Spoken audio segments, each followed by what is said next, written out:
क्लासा साहब, फवाद चौधरी साहब ने मशवरे दे दिए हैं, खान साहब से मिलकर दो अहम बातें की हैं। उन्होंने कहा है कि जो एक्स अकाउंट है वो बैरून मुल्क से कंट्रोल ना हो, उसका कंट्रोल जो है वो यहीं से हो। और उन्होंने ये भी कहा है कि फौज के साथ जो है वो मामलात हमें अपने ठंडे रखने चाहिए। ये फवाद चौधरी साहब जो हैं मशवरे दे रहे हैं, अपने तौर पे दे रहे हैं या कोई पैगाम लेकर आए हैं?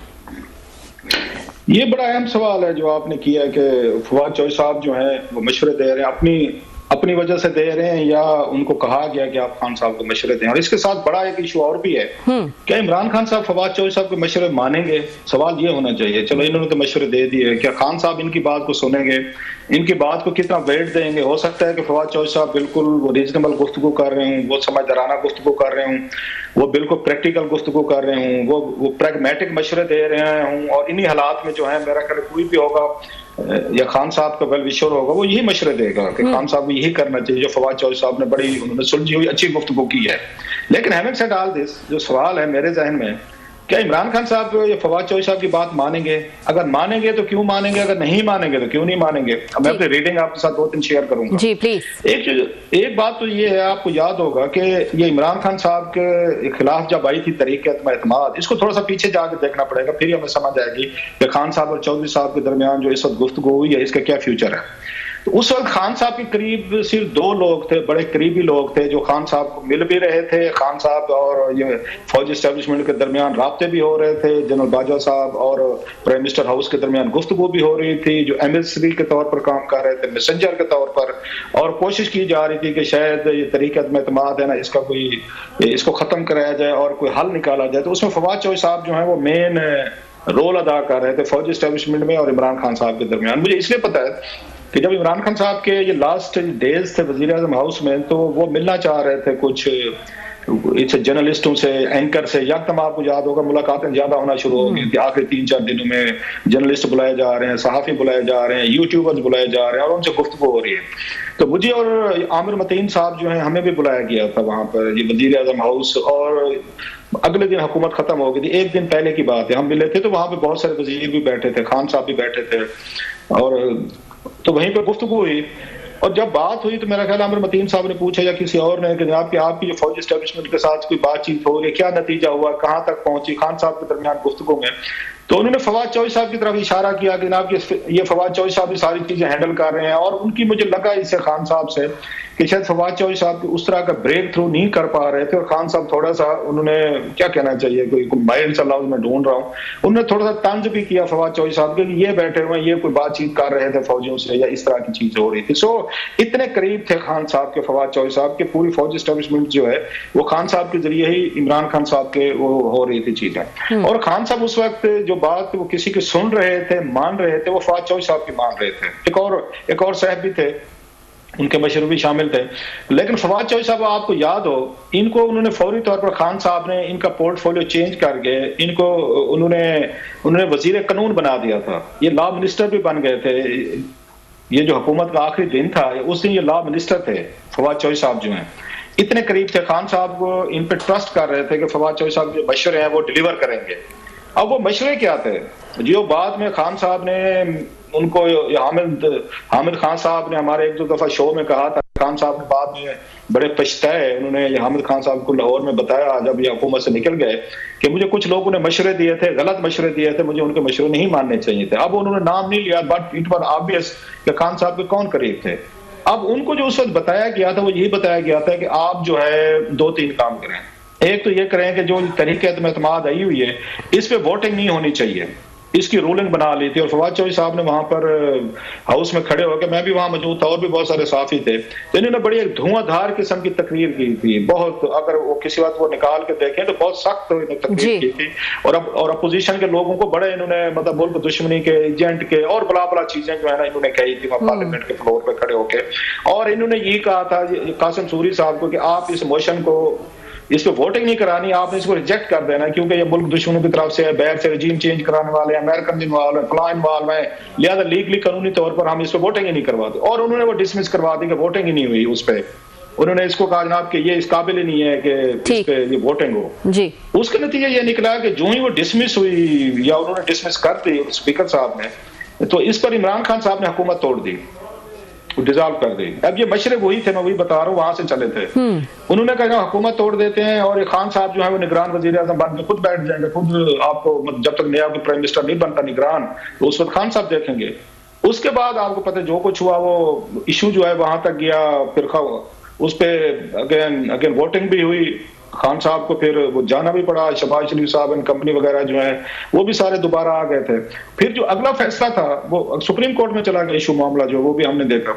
अगला जो इशू अहम था, जो और ब्लंडर मारा गया मेरा ख्याल है पीटीआई की तरफ से, जिसको बाद में माना इन्होंने, वो था इन्होंने वहां पार्लियामेंट से इस्तीफे दे दिए। अब 160 की अपोजिशन है यार, खुदा का खौफ करें, 2 वोटों पे या 1 वोट पे शहबाज शरीफ की हुकूमत खड़ी हुई। और बाद में जनरल बाजवा साहब ने भी कहा था जी, मैंने भी इमरान खान को कहा कि इस्तीफे मत दें, किसी वक्त भी आगे पीछे हो जाते हैं लोग, पार्लियामेंट में चलता रहता है। अभी फ्रांस में देख लें, अभी फ्रांस में यही हाल है जो पाकिस्तान का उस वक्त था। फ्रांस में 2-3 वजीर आजम वहां बदले जा चुके हैं, वहां वजीर आजम नहीं मिला, वहां इशू चल रहे हैं पार्लियामेंट के अंदर। तो सम टाइम हो जाता, इटली में कई दफा हुआ, जापान में हुआ, हमने देखे कि डेमोक्रेटिक ये पार्लियामेंट में चीजें होती रहती हैं। आप वेट कर लेते हैं 6 महीने साल बाद, फिर मौका मिल जाता है। खैर, जो सबसे बड़ा इनका ब्लंडर था, चलो हुकूमत तोड़ दी, वोटिंग नहीं होने दी, वो सारी अपनी जगह पे। जो पार्लियामेंट से इन्होंने इस्तीफे दिए जब पार्लियामेंट रिस्टोर हुई थी, वो सबसे बड़ा ब्लंडर था इनका। उसके नतीजा क्या निकला, वहां तक नहीं, वहां से निकले पार्लियामेंट से। फिर पंजाब हुकूमत थी, वो तोड़ दी उन्होंने, और फिर केपी की हुकूमत तोड़ दी। आपको याद है चौधरी परवेज अली साहब का एक ऑडियो, एक जी बिल्कुल बिल्कुल जी, उसमें उन्होंने इनको ये कहा था, जब इनकी गिरफ्तारी हुई थी फवाद चौधरी साहब की अनफॉर्चुनेटली, तो उस वक्त उन्होंने इनके बारे में क्या कहा, तो गुफ्तगू सबको याद है। उन्होंने कहा कि इनको अगर पहले पकड़ लेते तो हमारी पंजाब हुकूमत बच जाती और हुकूमत ना टूटती हमारी। उन्होंने इनको ब्लेम किया था, फवाद चौधरी साहब को ब्लेम किया था कि ये खान साहब को जो है ना उनके कान भरते रहते हैं। और उन्होंने हमाद अजहर साहब को भी कहा था, बाद में सामने आया कि ये खान साहब के करीबी हैं, खान साहब इनकी बात में बिलीव करते हैं और इनके मानते हैं। तो वो पहले पंजाब हुकूमत तोड़ी, फिर केपीके तोड़ी, फिर जब मतलब अपनी हुकूमत तोड़ी इस्लामाबाद में, और फिर उसमें ये उसके बाद इस्तीफे दे के निकल गए। जो आपकी 70-80% पाकिस्तान पे हुकूमत थी, गिलगित के आपका पंजाब केपी, वो सारी उठा के आपने मुखालफों को दे दी, जिसने दे दी। इनका ख्याल था जनाब कि ये आके आइन के तहत इलेक्शन करवाएंगे। इस मुल्क में जितने आइन की ये कदर की जाती है हम सबको पता है, बिल्कुल आइन पे कदर होने, कानून पे, लेकिन आप लोग आइन और कानून वाले हैं सारे में, सबकी बात कर रहे हैं। तो नतीजा ये निकला कि अभी 1.5 साल पड़ा था परवेज अली साहब की हुकूमत का।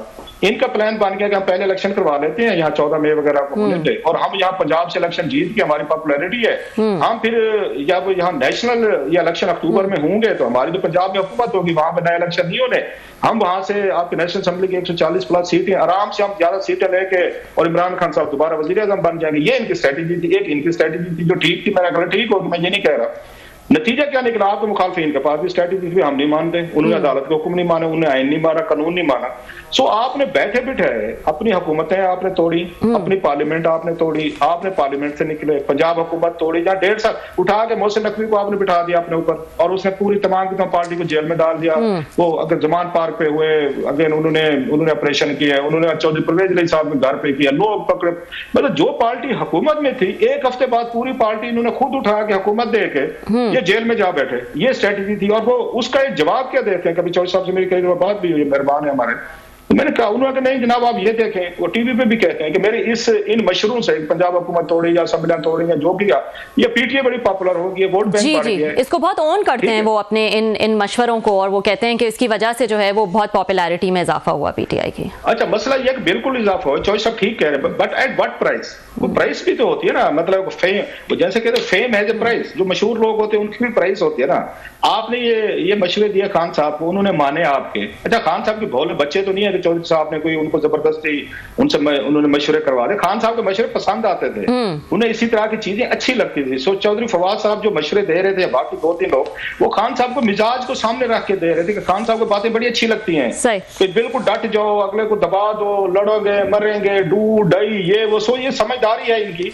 इन्होंने खान साहब का जहन पाड़ के उनको उसी तरह के मशवरे दिए जिस तरह खान साहब सुनना चाहते थे। तो इनका कसूर नहीं है, तो ये खान साहब का था कि वो इसको क्रिटिकली इवैल्यूएट करते हैं, ठीक है, ये मशवरे मुझे कहाँ लेके जाएंगे। तो ये बताएं ना क्लासरा साहब कि अब फवाद चौधरी साहब ने जो मशवरा दिया वो कोई ऐसा अनोखा मशवरा तो नहीं है। जो पीटीआई की क़यादत यहाँ पर है, जो काम कर रही है, दिन रात आके मीडिया से भी बात करती है, हर तरफ से वो मुज़ाकरात की भी कभी कोशिश करते हैं, तो खान साहब क्या उनकी बात नहीं सुनते और उनकी बात पे कोई कान नहीं धरते क्योंकि अपनी सोशल मीडिया टीम के हवाले से बात हो या फिर फौज से ताल्लुकात बेहतर करने की और कशीदगी कम करने की बात हो, तो ये तो यहाँ जो क़यादत है वो खान साहब से मुलाकात करती है रेगुलर बेसिस पे, यही मशवरे देते होंगे। वो भी इन चीज़ों से परेशान है। हम जानते हैं कि वो मुज़ाकरात की कितनी कोशिश कर रहे हैं। तो ये कहना कि हमने सिविल नाफरमानी जो है वो अचकज़ई के कहने पे जो है वो मुलतवी कर दी है या फवाद चौधरी साहब जो हैं वो जाके ये मशवरे दे रहे हैं, तो क्या खान साहब जो हैं, जो क़यादत है उस पर ट्रस्ट नहीं है, उनके मशवरों को नहीं कान धरते? वो खान साहब की हम सबको पता है, सिर्फ उन्हीं लोगों का मशवरा वो सुनते और मानते हैं जो उनके मिजाज को, ये इंसानी मिजाज भी है, मेरा और आपका भी होगा। मैं भी वही मशवरे सुनता हूँ जो मेरे मिजाज के मुताबिक होते हैं। मेरे मिजाज के खिलाफ कोई मशवरा देगा मैं भी नहीं सुनूंगा। हमारे सुनने वाले जितने भी बैठे, बहुत कम लोग होते हैं, वेरी एक्सेप्शनल, कि उनको मिजाज के खिलाफ कोई मशवरा दिया जाए और उन्हें अच्छा लगे और वो मान के कर, वेरी फ्यू, वेरी ब्लेस्ड कि वो करेंगे। तो लिहाजा उसके लिए बड़ी जहानत और बड़ी समझदारी, बुर्दबारी चाहिए होती है कि यार कि मशवरा आपको अच्छा भी नहीं लग रहा, लेकिन आपका ख्याल है कि इससे कोई अच्छी बेहतरी निकल सकती है, तो मुझे मान लेना चाहिए। तो इमरान खान साहब को उनका तमाम कल आउट, मेरे इनसे दोस्त हमारे भी रहे, तर्जमान इनके बहुत सारे थे, जानने वाले थे, तो मैं उनसे बातचीत कभी होती थी, आपकी भी होती होगी, सब जर्नलिस्टों की होती है। वो कहते थे कि जिस दिन खान साहब को किसी ने उनकी मर्जी के अगेंस्ट कॉमेंट कर दिया है तर्जमानों की मीटिंग में, 36-40 तो तर्जमान होते थे, पहले एक मीटिंग प्राइम मिनिस्टर हाउस में लगा हो रही है सोशल मीडिया से, फिर बनी गाला जाते थे, वहां शाम तक चलती रहती। उन दिनों का काम ही दो हो रहे होते थे, आपको पता होगा। 2 घंटे की अगर कैबिनेट की मीटिंग हुई है तो उसके बाद प्राइम मिनिस्टर हाउस में बैठकर सोशल मीडिया या टीम जो है उसके साथ वो 3-4 घंटे उनके साथ मीटिंग हुई कि आज क्या पॉलिसी बनानी है, किसको रगड़ा लगाना है, किसको बुली करना है, किस पे ट्रेंड चलाना है, किसकी ऐसी तैसी करनी है, वो सारा पहले तय होता था। फिर जाए बनी गाला चले जाते थे और टीवी पे खबरें चलना शुरू हो जाते थे कि खान साहब ने अपने तर्जमानों के इजलास बनी गाला बुला लिए। 4-6 घंटे वहां पे बैठे होते थे यही तर्जमानों की मीटिंग। तो मैंने किसी से पूछ लिया, मैं कि क्या गुफ्तगू होती है वहां पे? उसने कहा जो खान साहब चाहते हैं वही गुफ्तगू होती है, और जिसने कुछ जुर्रत कर ली थोड़ी सी पार्टी लाइन से हट के बात करने की, तो अगले दिन उसको नहीं बुलाया जाता था।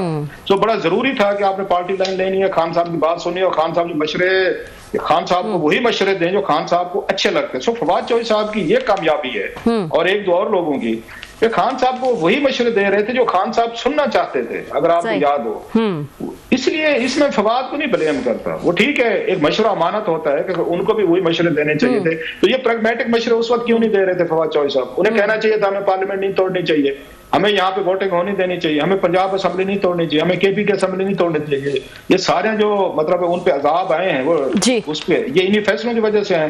लेकिन वो कहते हैं पॉपुलैरिटी होगी। अच्छा, फिर लास्टली फिर पॉपुलैरिटी की कीमत इमरान खान साहब तो दे रहे हैं ना, जेल में बैठे हुए हैं, और भी 8-10 लोग हैं जेल में पड़े हैं, 75 या 80 आपके लोग हैं जिन पर सिर्फ अगर मिलिट्री ट्रायल हो रहा है। तो फिर मेरे दोस्त, मेरे भाई हैं, मुझे बड़े अजीज हैं, तो फवाद चौधरी साहब भी कीमत देते हैं, फिर ये भी जेल में बैठते, इन्हीं के मशवरे थे ना, पॉपुलैरिटी तो है, उन्हीं मशवरों के नतीजे में सब कुछ हुआ है। तो फिर फवाद चौधरी साहब भी बैठते, वो भी जरा प्राइस देते जो खान साहब बैठे जेल में दे रहे हैं, ये अगेन या उस पर शाहमुद कुरैशी साहब दे रहे हैं, या उसके बाद ये उमर सरफराज चीमा साहब दे रहे हैं, सेनेटर इजाज चौधरी साहब दे रहे हैं, या और लोगों ने दी, अमजद नियाजी ने दी, और बहुत सारे लोग। फवाद चौधरी साहब भी देते ना प्राइस पे, इन्हीं के मशवरे थे ना, और पार्टी पॉपुलर हुई।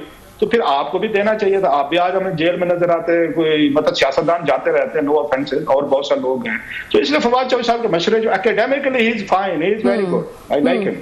अच्छा, लेकिन वो प्रैक्टिकली तौर पर वो चौधरी साहब खुद वो काम नहीं करते जो दूसरों को मशवरे देते हैं। अच्छा, ये सिविल नाफरमानी के हवाले से क्या चल रहा है? ये खान साहब की रोज जो है वो ऐसा लगता है एक नई तारीख पे तारीख आए चले जा रही है। पहले कहा कि 1 जन तक जो है इसको मौखर कर दिया है, उसके बाद जो है वो डिसाइड किया जाएगा। अब कहा जा रहा है कि अगर हमारे दोनों मुतालबात, जिसमें जुडिशल कमीशन बनाना 9 मई और 26 नवंबर पर, और सियासी कैदियों को रिहा करना, ये 2 मुतालबात अगर नहीं माने गए तो संडे से जो है वो ये अनाउंस कर रहे हैं कि ये सिविल नाफरमानी तहरीक शुरू हो जाएगी। अभी अलीमा खान साहिबा भी प्रेस कॉन्फ्रेंस कर रही थी, उन्होंने भी यही बात की और दूसरे लोग भी यही बात कर रहे हैं। तो ये क्या कंफ्यूजन चल रही है? एक दिन कहते हैं मुज़ाकरात, एक दिन कमेटी बनाते, इतने सीरियस नजर आते हैं, फिर कहते हैं सिविल नाफरमानी हम संडे से शुरू कर देंगे। चल क्या रहा है आखिर? मेरा ख्याल इस वक्त इतनी ज्यादा कंफ्यूजन है पार्टी के अंदर। एक तो धड़ेबाजी ने इसको नुकसान दिया है। धड़ेबाजी किसने की? फिर कहेंगे मैं नाम ले रहा हूं या उनको कर रहा हूं।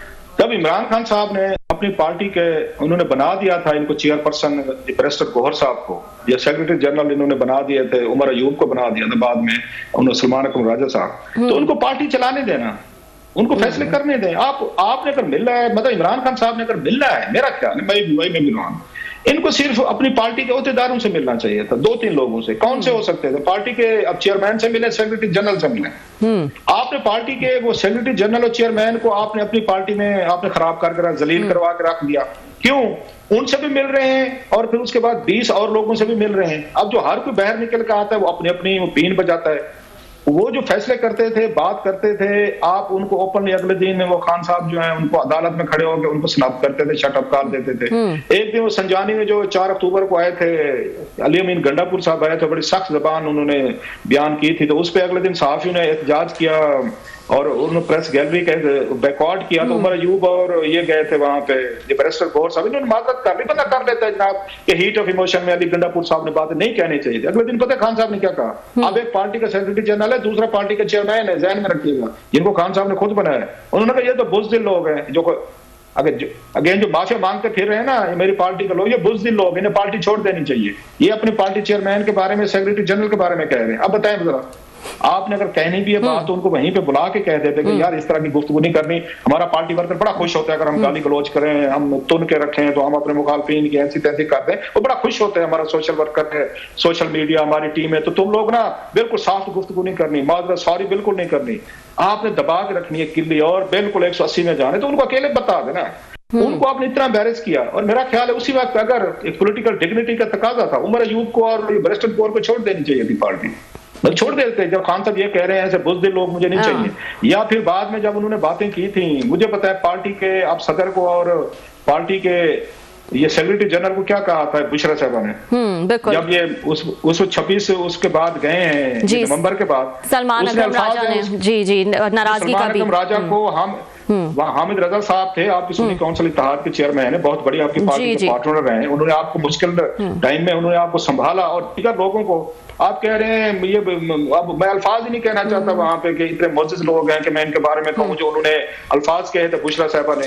और खान साहब ने कहा नहीं बुशरा साहबा ठीक कह रहे हैं, क्या उन्होंने कोई माजरत की? क्या उन्होंने कोई उनको कहा कि पार्टी का मेरा सेक्रेटरी जनरल है, पार्टी का मेरा ये प्रेसिडेंट है या मेरा या चेयरपर्सन है? तो इनको भी दाद देनी चाहिए। सलमान अकरम राजा साहब को, बैरिस्टर गौहर साहब को, शरीफ लोग हैं, पढ़े लिखे हैं, फॉरेन क्वालिफाइड है, नाम है। आपने ये गालियां खाने के लिए सियासत करनी थी कि कभी खान साहब आपको वहां पे आपकी ऐसी तैसी कर देते हैं और कभी उनकी बेगम साहबा है वो आपको गालियां देती हैं।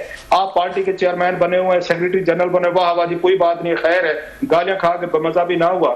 तो खान साहब ने अपनी पार्टी को इस लेवल पे वो जलील किया हुआ है उन लोगों को। अच्छा वो ओहदों के लिए खड़े हुए हैं, खान साहब को पता है कि ये मेरी मोहब्बत में नहीं है, इनको नजर आता है लोग मेरे साथ हैं, मुझे वोट पड़ता है, मैं एक सेलिब्रिटी हूं, मैं एक बिग गन हूं, इनको ओहदे चाहिए, एमएनए बनना है, सेनेटर बनना है, इन्होंने वजीर बनना है, पार्टी के ओहदे चाहिए, टीवी पे आना है, यूट्यूबर्स हैं, इनके नाम आते हैं, पैनल्स में बैठते हैं, मेरी वजह से हैं। लिहाजा इनको गाली दूंगा, इनको स्नैप करूंगा, शटअप दूंगा, मैं दूंगा, बुशरा साहब देंगे, इन्होंने कहीं नहीं जाना। तो जब खान साहब तो किसी की नहीं सुनते, आप कह रहे हैं अपनी पार्टी के लोगों की वो सुनेंगे, इनकी जरूरत ही नहीं है कि खान साहब को ये मशवरा दें। लास्टली अगर सुनना था इन्होंने मशवरा खान साहब ने, बुशरा साहबा ने, तो फिर 24 नवंबर को सुन लेते। बिल्कुल खान साहब ने माननी थी उस दिन तो कहा था संजानी में बैठते हैं, सबने कहा था, उसने बैरिस्टर गौर ने, उसने कहा, बैरिस्टर सैफ ने कहा है, फिर ये बैरिस्टर गौर साहब ने कहा है, फिर उसके बाद मेरा ख्याल है शेर अफजल मरवत साहब ने कहा, साहब ने कहा संजानी बैठते हैं, खान साहब नहीं माने, बुशरा नहीं मानी। तो आपका क्या ख्याल है, वो इस पर मानेंगे खान साहब की? खान साहब जो बात उन्हें खुद समझ में आ जाए तो वो पार्टी का कह देते हैं, जी मैं पार्टी के कहने पे कर रहा हूँ। जो बात वो खुद करना चाहते हैं वो पार्टी को वो सींगों पे रखते हैं, वो हमने देख लिया। तो ये बताइए, बार बार इनकी ये एक्स अकाउंट की और सोशल मीडिया टीम की बात होती है क्लासरा साहब, तो ये जो इतनी एग्रेसिव इनकी सोशल मीडिया टीम है और इतने एग्रेसिव वहां से ट्वीट्स आते हैं एक्स पर, ये खान साहब जो हैं वाकई अपनी सोशल मीडिया टीम के होस्टेज हो गए, या फिर क्योंकि उनको भी ये एग्रेसिव अप्रोच पसंद है तो वो कहते हैं चलता रहे जिस तरह चल रहा है, गुड कॉप बैड कॉप खेलते रहे? एब्सोल्युटली कोई गुड कॉप बैड कॉप नहीं है यहाँ पे, नहीं है as far as social media is concern, कोई गुड कॉप बैड कॉप नहीं है, एब्सोल्युटली नॉट। मुझे नहीं लगता कहीं पे। रीजन मैं आपको एक दो मिसालें देता हूँ। एक तो खान साहब के जहन में ये बात बैठ चुकी है कि हमने जितनी भी यहाँ पॉपुलैरिटी ली और अपने दुश्मनों को हमने धूल चटाई है, बट्टी चटाई है और उनकी ऐसी तैसी की है, ये सोशल मीडिया टीमों की वजह से हुई है। हमने जिस तरीके से सोशल मीडिया का इस्तेमाल किया हमारे मुखालफिन नहीं कर सकते, हमने नौजवानों को मोबिलाइज करके और नौजवानों को अगर दिलों में नफरत डाल दी है सियासत के लिए, सियासतदानों के लिए, मीडिया के लिए, एस्टेब्लिशमेंट के लिए, सारे बिके हुए हैं, सारे चोर डाकू जो सारा कुछ है। अब उस नैरेटिव इतना कामयाब है कि खान साहब पॉपुलर हैं और खान साहब इसी चीज में बैठे हुए हैं कि हम पॉपुलर हैं। जो मेरा ख्याल है, आप जैसे कुछ लोग होंगे कि पॉपुलैरिटी को कैश कराया जाता है पावर में आने के लिए। आप कोई फरिश्ते नहीं है, आप कोई रेडिकल्स नहीं है, आपको रिफॉर्मिस्ट नहीं है, कोई आपने कोई सोसाइटी में, कोई मुल्कों में कोई रिफॉर्म नहीं कर, आप कोई पावर चाहिए, आप भी एक तरह का इक्तदार चाहते हैं। जब इक्तदार की पॉलिटिक्स का तरीका ये होता है कि जब आप पावरफुल हो जाते हैं फिर उसको कन्वर्ट करते हैं, इसमें अपने इक्तदार में आते हैं पॉपुलैरिटी को। एक चीज, दूसरी चीज ये है कि खान साहब की यही सोच है जिसको ये रिप्रेजेंट कर रहा है उनका सोशल मीडिया, उनकी social media team. Don't blame the messenger. जो लोग खान साहब का ये ट्विटर अकाउंट हैंडल कर रहे हैं, आई वोंट ब्लेम देम। ठीक, ये तो वही वाली बात है, टू किल और शूट ए मैसेंजर। वो खान साहब की क्लियर पॉलिसीज हैं, क्लियर उनको डायरेक्शंस हैं कि तुम लोगों ने इसको कैसे यूज करना है, अपनी टीमों को कैसे यूज करना है, अपने ओहदेदारों ने आपके क्या बयान देने। बात तो ऐसे भी हैं, मैं बताऊंगा आपको, बड़े पार्टी के लीडर हैं जिनके अकाउंट्स के ये जो है पासवर्ड्स वगैरह, जो अकाउंट्स की ये पोजेशन जो है वो कुछ ये सोशल मीडिया टीमों के पास है। जैसे इमरान खान साहब, उनको पता भी नहीं होता, बात दफा उनके नाम से ट्वीट्स हो रहे होते हैं और वो इनकार भी नहीं कर सकते। उनको बताया गया है कि भाई साहब आपके ट्वीट्स होने, आपके नाम से होने, आप चुप रहना है। ये इस तरह की चीजें भी हैं। पे लास्ट में बताऊं कि खान साहब को लगता है कि मैंने अपने मुखालफिन को और तमाम लोगों को जो सबक सिखाना है वो मैंने सोशल मीडिया के जरिए सिखाना है, और उन्होंने सिखाया भी है। एस्टेब्लिशमेंट जितनी बड़ी दबाव में आई है, ट्रेंड चल रहे हैं, दीगर चल रहे हैं, सोशल मीडिया की पावर से चल रहे हैं। और फिर खान साहब इसलिए उन करते हैं, अपने नैरेटिव का जो वो बन चुका, कैदी बन चुके हैं। जो मेरा मानना है, पीटीआई खुद जो मास्टर इन्होंने क्रिएट किया था, उस मास्टर को बीट नहीं कर सकते। आपने देखा था कि अली अमीन गंडापुर साहब और बुशरा साहिबा जो है, उनको 24-26 नवंबर को उनके वर्करों ने घेरा डाल दिया था, निकलने नहीं दे रहे थे। वो तो उनको गाड़ी से, वो तो ये वॉशरूम तक नहीं जा सकते, नमाज पढ़ने नहीं जाने दे रहे थे, इतना भाग जाएंगे। अब आपको वर्कर ने आपको घेरा डाल दिया, वो सोशल मीडिया हो, वो आपका ग्राउंड पे हो। और खान साहब ने एक वीडियो ट्वीट की थी, इफ यू रिमेंबर, 1971 की। जी बिल्कुल। उन्होंने उस वीडियो को बड़ा रिएक्शन है, खान साहब ने नहीं देखी होगी, 6-7 मिनट की थी, बहुत सारी चीजें थी उसमें कंट्रोवर्शियल थी और बड़ी एक्सप्लोसिव। अच्छा, अगले दिन खान साहब ने डिसोन कर दिया। यही कहा गया जी हमें तो पता नहीं, उनकी पार्टी ने कहा खान साहब को ऑपरेट नहीं किया। पहली दफा ये हमें पता चला था कि खान साहब का ट्विटर अकाउंट बैक से ऑपरेट हो गए। तो एक दिन तो उन्होंने ठीक पॉलिसी ली कि यार खान को नहीं पता था। मेरा ख्याल ये बेस्ट स्ट्रेटेजी थी कि खान साहब को नहीं पता हो कि गलती जो भी हुआ। अगले दिन खान साहब को लगा नहीं यार ये तो हमारा मजाक बन रहा है, हमारे मुखालिफिन मजाक उड़ा रहे हैं, खान डर गए जी, तो खान तो वो पीछे हट गया है। तो ये तो पार्टी या हमारा सोशल मीडिया वर्कर जो है, या हमारा सोशल मीडिया, वो तो हमें वो एम्बेरस करेगा, वो तो कहेगा खान डर गया है, खान ने डिसोन कर दिया है, फौज एस्टेब्लिशमेंट की धमकी में आ गया।